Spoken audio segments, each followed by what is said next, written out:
We all have two people. We all have two people. And I'm not saying you're crazy. We have the easy voice, which is that 20% telling yourself that I'm easy at 90% of my full potential, maybe 100% at that 20%. That's that voice that we all love. That's that very comfortable voice that's that mommy holding you saying it's going to be okay. Doesn't care how good you are, just loves you. Just loves you no matter how messed up you are in life. That's where you want to be at. So that's that one voice. This other voice that we walk very far away from is a voice saying, hey man, you ain't doing shit. So we try to get this voice out of our head completely. And we live over here in this land. So what you have to do first is turn up this voice over here. The voice saying things to you that aren't nice. That it's in our head saying, you know what, man, dude, you're not doing shit. You're not and it's not putting yourself down. People take this the wrong way in this new society. I'm not saying to put yourself down. I'm saying listen to the truth. And the truth isn't in the 20%.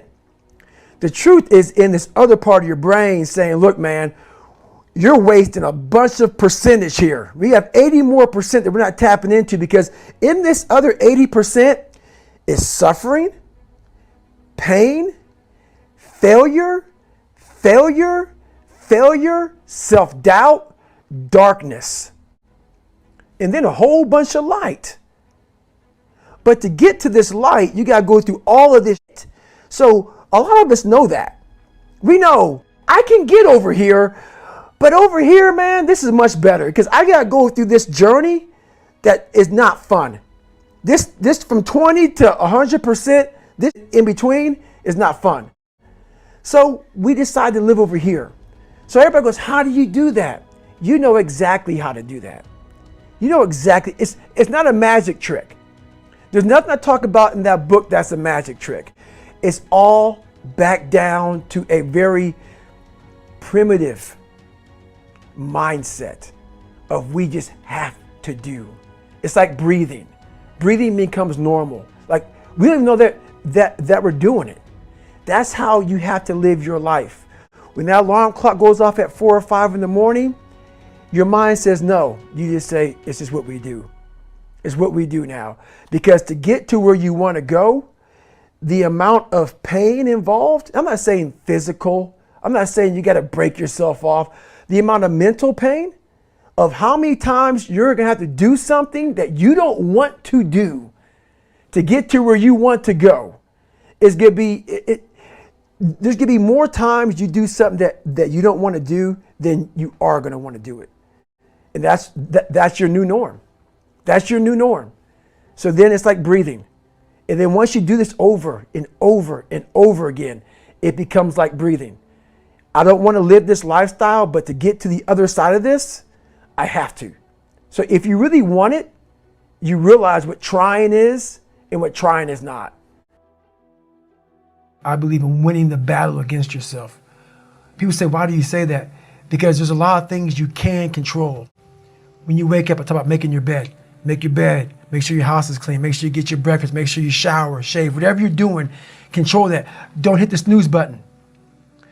All these things are very important. That's been told a lot of times. Why don't you hit the snooze button? Because you wake up already failing. You're already behind the power curve. So what happens when you hit the snooze button? You may not make your bed. You may not do your hair the way you want it. You may not pick the right clothes out in the morning time. And I go back to this real quick. Remember how you had a job interview for a job? We've had several of them in our lives. What did you do the night before that job, weeks before the job interview, when you knew you had it? You prepared you had a bowl out for your oatmeal, your cereal, whatever you had in the morning time. Your coffee cup was out. Your clothes were laid out. You studied, you rehearsed, you were ready. You brought your best self. You were going to war with yourself because you wanted that interviewer to see your best self. You won. You got the job.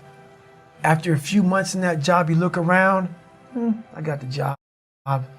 Start to back off. The clothes aren't out. You're not ready. You're hitting the snooze button. You don't get up on time anymore. You realize that you can still have this job and not be your best self. The interview you is gone. Your job is gone. You have your job, but the interview you is gone. So winning the battle in the morning time is just that. It's that you wake up in the morning time and you own all this stuff, because once you leave your house, the world then gets at you. And that's why I believe in not getting up in the morning time and checking your phone immediately.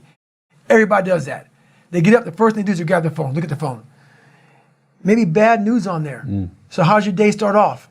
I don't go to the gym. I don't make my bed. You're caught up now on that phone. That's how your day starts. You lost control. So once you win that battle in the morning time, then once you go out, now you've won.